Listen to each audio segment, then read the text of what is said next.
Well, my wife tells me that I'm a professional nice person.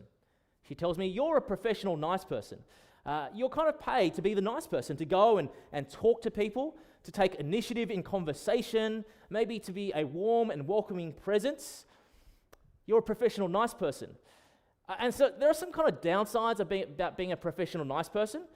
When people invite me to a wedding and they have this weird cousin that no one wants to talk to, who do they sit next to the weird cousin? Well, the professional nice person, right? The pastor. The pastor should be able to talk to them, crack some jokes, make them feel welcome and at ease.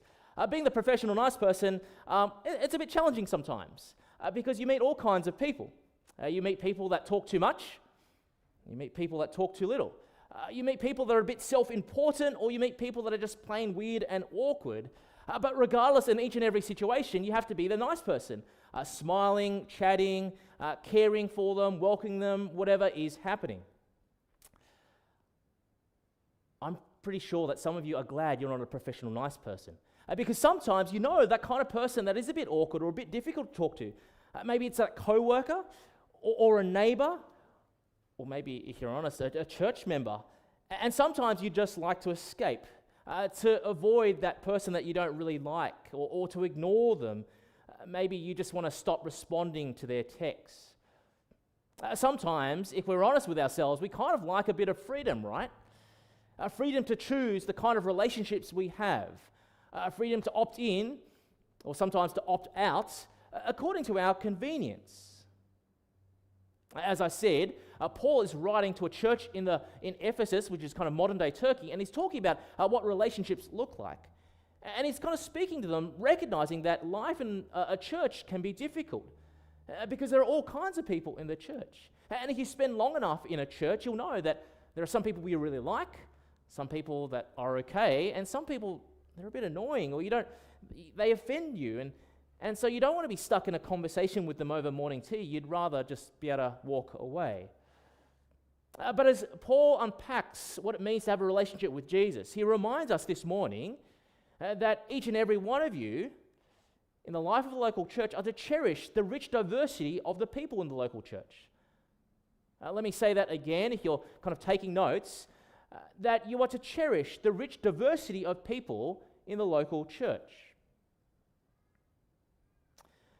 If you have an order of service on the back page, there's an outline of what it means for us to think about cherishing those rich and diverse relationships of people that we see in the local church. Today we're going to be thinking about the problem with differences, a new paradigm to use to respond to differences, and finally, a path forward to live out amongst those differences. So 3 P's for you: a problem, a new paradigm, and ultimately a path forward.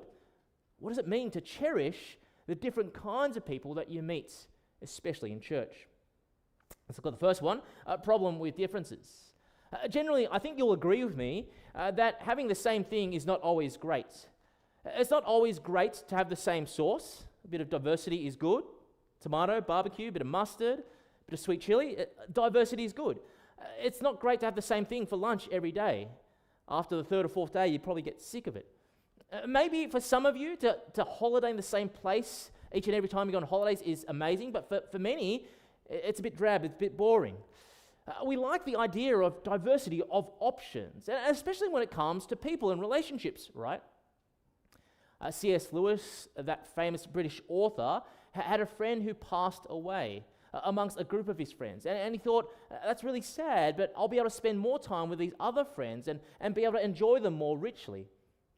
But as he reflected on his experience of these friends and their relationships, C.S. Lewis wrote this: "In each of my friends, there is something that only the other friend can fully bring out. By myself, I'm not large enough to call the whole man into activity."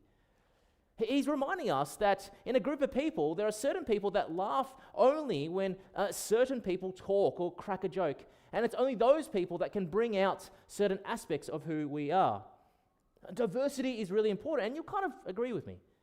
Diversity helps us expand our worldview, our opinions, our interest of life in front of us. But there's also another problem. It's a universal human problem, that diversity, differences, can be quite difficult.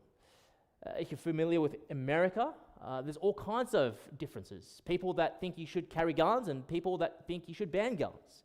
People that think you should have an abortion, others that think you shouldn't be able to have an abortion. People that support Donald Trump or people that support Kamala Harris. Lots of diversity, lots of differences.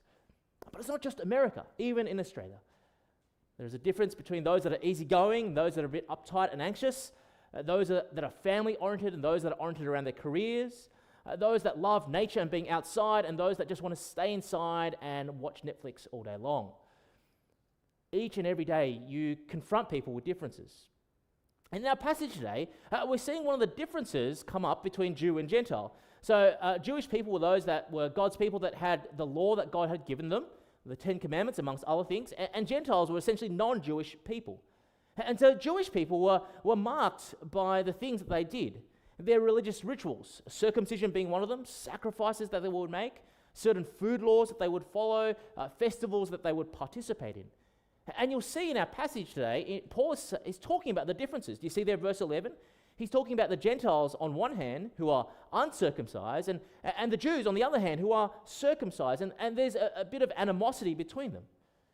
See, the problem that we see here is a problem that we all face, that in differences, there's tension. For the Jewish people, they had made the law that God had given them a sense of difference that led to division. It became a source of their pride. They believed that they were superior to the people around them. We're included in all God's blessings and you aren't.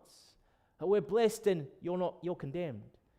And so we see, verse 12, the plight of the Gentiles. They're excluded from the blessings, the citizenship of Israel. But see, the differences we see between Jew and Gentile in our passage, in many ways, are a reminder of what happens when there are any differences. So often, each and every one of us take differences and turn them into ladders of worth. That is, our worth are tied up to our differences. Think about it like this. Your height or your body composition is pretty neutral. Doesn't matter if you're high or tall or wide or slim. It doesn't really matter. But so often it does feel like it matters.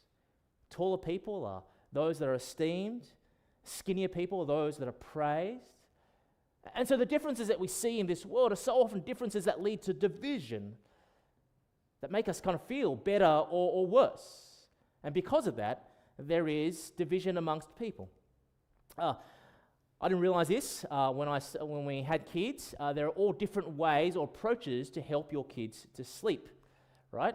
Different ways to approach your kids to sleep.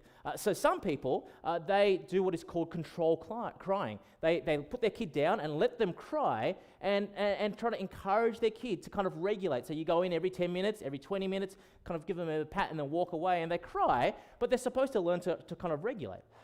That's one camp of thinking. Another camp of thinking is you're always cuddling your kid, you're soothing them until they fall asleep.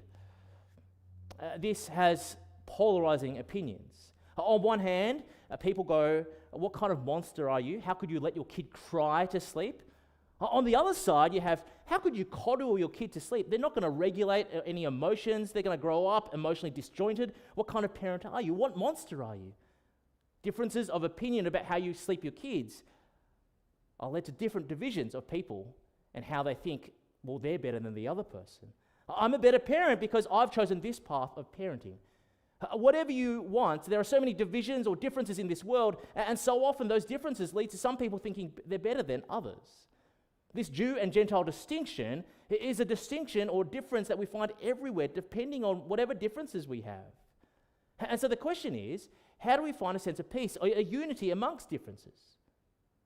Leads us to point 2 of our time together, new paradigm to use. See, Paul reminds us that these differences find unity because of Jesus and our peace with God. As I said, back in those times, people looked to their differences to give them a sense of self-worth, but also worth before God. A Jewish person might say, I'm circumcised according to the law. I adhere to all dietary requirements. I make the right sacrifices. Am I far not worthy of God's blessing compared to you out there? Or maybe sometimes we hear people say, I'm far more tolerant. I treat everyone with equality and without judgment. Or I'm a good kind of person. I'm thoughtful about others, generous to the poor and needy. I'm so much better than those out there. I'm so much more worthy of God's blessing. But as we heard last week, everyone falls short of God's glory. We are not perfect as God calls us to be. And because of that, we face God's judgment. But what does Paul remind us this morning? Look there with me in verse 13 of the passage. Amongst the differences, but now in Christ Jesus, those who are far away have been brought near by the blood of Christ. We're reminded in this passage that despite our differences, we've been reconciled to God, not because we have proved ourselves worthy, because what Jesus has done in our place. Remember last week that our sin brought us under God's righteous wrath, his anger. Because of Jesus and his death on the cross, we're now cleansed. And so we're reminded in this passage, because we're forgiven, you're no longer an outsider, you're an insider. You're no longer excluded from all God's blessings, you're now included in the wonderful blessings of God. See, Paul reminds us that Jesus' death on the cross transforms everything. It draws us close to God. He no longer has enmity against us because we are forgiven. But also, it transforms not just our vertical relationship with God, but our horizontal relationship with others. Let me say that again. If you understand that you are forgiven with God, that you have peace with God, that overflows into the horizontal relationships you have with other people. In your outlines, it brings us to part B of point 2. See, we don't just have peace with God, but we have peace with others. That is, our peace with God overflows in the peace we have with others. Look there, verse 14 with me. For he himself, Jesus, is our peace, who has made the two groups one, and has destroyed the barrier, the dividing wall of hostility. The dividing wall that Paul is talking about was that Jewish law, that kind of distinction that was made. There were those that were compliant and those that were not. There were the insiders and there were outsiders. Paul is telling us in our passage, this is no more. Jesus transformed our understanding of the law, verse 15, by setting aside in his flesh the law with its commands and regulations. Jesus lives according to the law perfectly so that you do not have to. And so you are not one earning your worth before God, but because Jesus has done that. And because of that, having faith in him, all people, despite their differences, are united, not because they're doing the same things, but because they have faith in Jesus. Paul summarizes that in Colossians 3:11. He says this, here there is no Gentile or Jew, circumcised or uncircumcised, barbarian, Scythian, slave or free, but Christ is all and is in all. Jesus lives perfectly, so you don't have to. And because of that, we're not defined by the differences of our ability or inability, but simply by our faith in Jesus. Let me put it this way. If you go traveling overseas, you can find yourself in a foreign country where maybe you don't speak the language or understand the customs. But it's interesting when you bump into another Australian overseas in a foreign country. Maybe you're in Asia, in Japan or something, or in Europe, and you hear this kind of Australian accent in the background. You turn around and there's these Aussies walking around. And it's interesting the kind of instant connection that you can kind of have. See, in those moments, it's not about the kind of job that you have the other person has, or how much money you have. It's not where in Sydney you live that joins you together, or whether you vote Liberal or Labor. No, it's the fact that you're both Australian that kind of gives you this common connection. You can kind of sit down with strangers that you've never seen in your life, you will never see again, and you just have this instant connection talking to them. You join together because of your citizenship and coming from Australia. Or maybe you're part of a club. Maybe it's a tennis club, or a car club, or a running club, or a gaming club, whatever it is. It doesn't matter the kind of job you have, or the stage of life you're in, or whether you're rich or poor. When you have a shared interest in these clubs, it's all about the interest, the tennis, or the cars, or the running, or the games that joins you together. There is this kind of instant sense of unity because of the shared interest you have. And so that's what Paul is trying to remind you this morning. If you are a follower of Jesus here, you have a greater bond with other followers of Jesus, despite maybe a difference in cultural background or stage of life or common interests or hobbies. A greater bond than people with similar cultural backgrounds or a similar stage of life or a similar interest. Why? Because Jesus changes everything. Jesus changes everything. He changes your view of money, of parenting, of your career, of your relationships, of your retirement, of whatever it is. And Jesus becomes the center of everything when you follow him. And when Jesus is the center of everything, you have this instant connection with others who have Jesus at the center as well. You see why Jesus is uniting everyone? Shared faith in Jesus now supersedes any kind of cultural background or interest or political worldview. What unites followers of Jesus together, their faith in him, is greater than anything that might separate them, any kind of differences that they might have. And so people ultimately start to say, I wouldn't like this person, I wouldn't be friends with this person, except for Jesus. Because Jesus is something that unites us greater than any kind of differences that might separate us. You see what is happening here? A peace in the local church is to be expressed in an amazing diversity and richness of relationships. The greater diversity, the greater expression that Jesus is the center. Not the same ethnicity, not the same cultural background, not the same age or stage of life or the same interests. The group of people that you see here in the local church is to come together, not because they like each other primarily, but because of Jesus. Of course, you end up liking each other, but sometimes differences make it difficult to fully appreciate others. But when it comes to Jesus, he becomes this greater glue than any kind of difference might separate. But we've been kind of talking the abstract, haven't we? And Jesus is someone that joins us together. That's really good to be different. But what does that actually look like? Well, this leads us to our last point in our time together, part 3, a path forward. You'll see in the last few verses 19 to 22, there is this movement. Paul reminds us, for those who are in Jesus, they're no longer foreigners, they're now citizens of God's kingdom. You're no longer orphans, you're now members of God's household.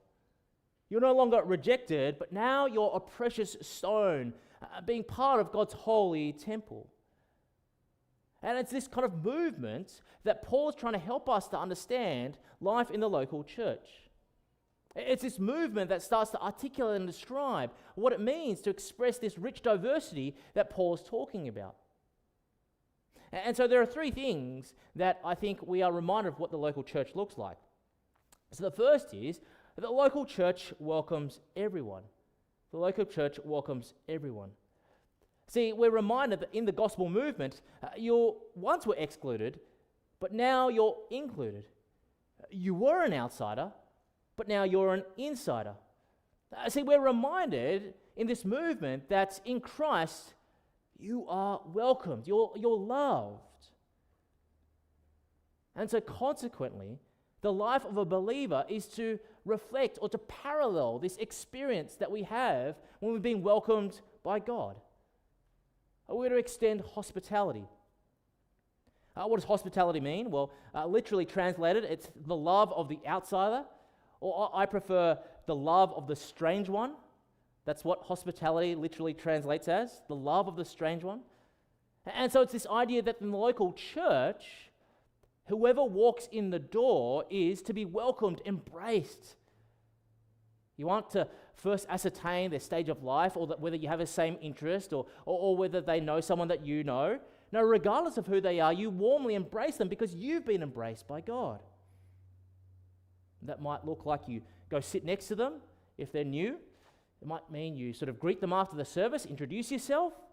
It might mean you offer to grab lunch with them after church so you can welcome them, get to know them, encourage them.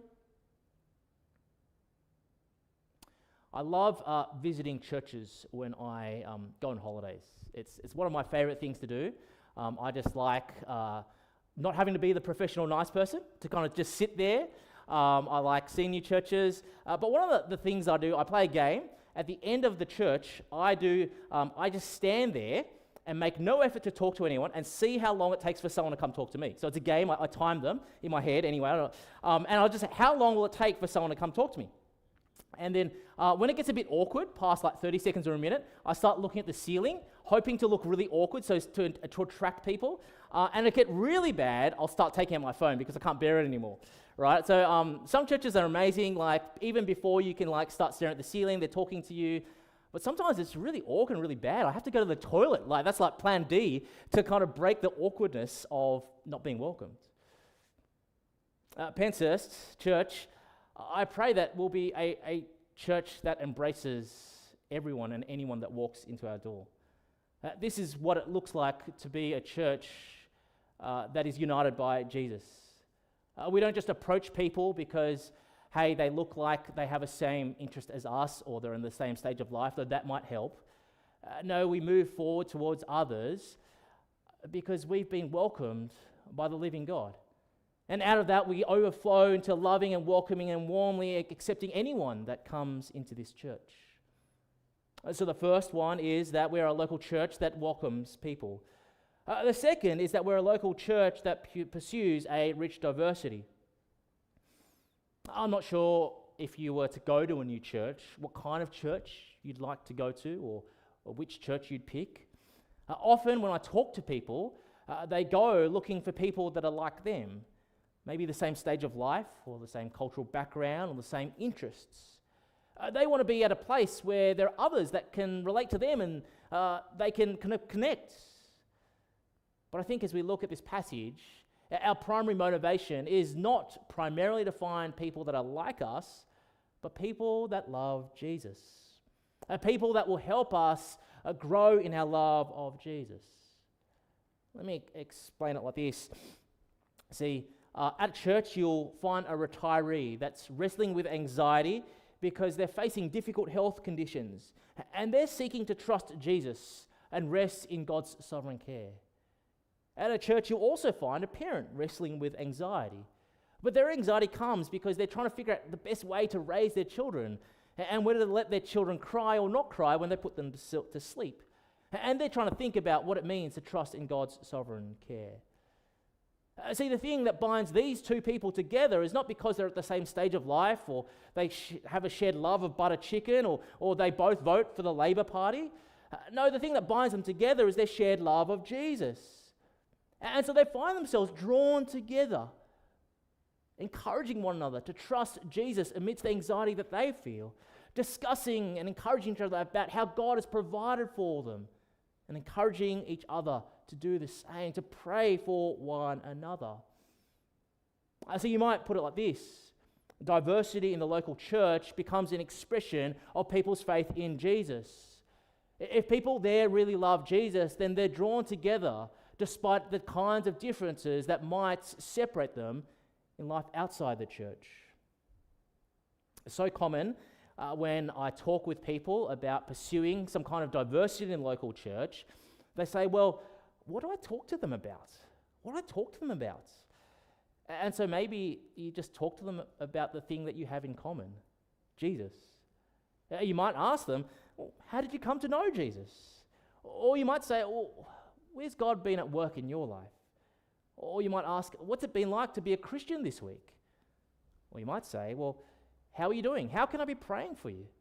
These are excellent ways to draw together over the thing that draws you together, Jesus. You might be saying, well, what if I still find diversity hard? And I think this is when it becomes really hard. If you still find diversity hard at this point, it might be because actually Jesus isn't in your life. And when Jesus is not in your life, you're looking to other things to connect with others. You're looking for other kinds of interests. You're looking to find people in the same stage of life or the same cultural background because the thing that's supposed to connect you, which is Jesus, is not there. Maybe for some of you, that's some things that you have to think about. Is Jesus the one that draws me to Penshurst? Church, I pray that the love of Jesus might be the thing that unites us. Sure, we'll have great conversations about our shared interests. The things that we do on the weekend, the things that we do during the week, the holidays that we're hoping to go on, or what we're hoping to do next year. But ultimately, the thing that draws us together are not those things, but Jesus and our love of Him. And lastly, so we talked about a few things, that we're a welcoming church, we're a church on about Jesus, and so we have diversity. And lastly, the local church is filled with deep relationships. Do you notice there is a progressive intimacy that we see in the imagery of our passage? So think about citizens. We're all citizens of Australia, but you live pretty far from me, and I don't live that close to you, so we're kind of separate. But think about it. If you go from citizens to siblings, to be members of a household, I'm sure growing up you had brothers or sisters. Some have different rooms, some are all in the same room. You kind of get up into people's faces, and that can be a bit intimate and close. But the last image that we get is that each and every one of us are bricks.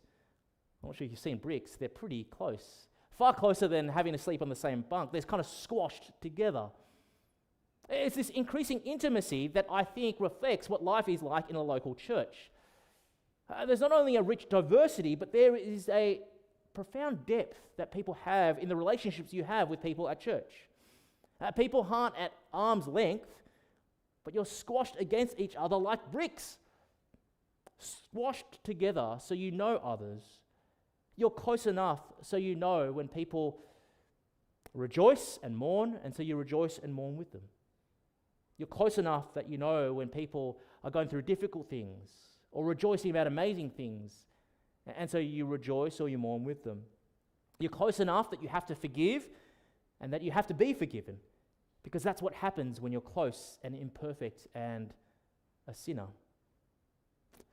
But so often, we don't want to be that close.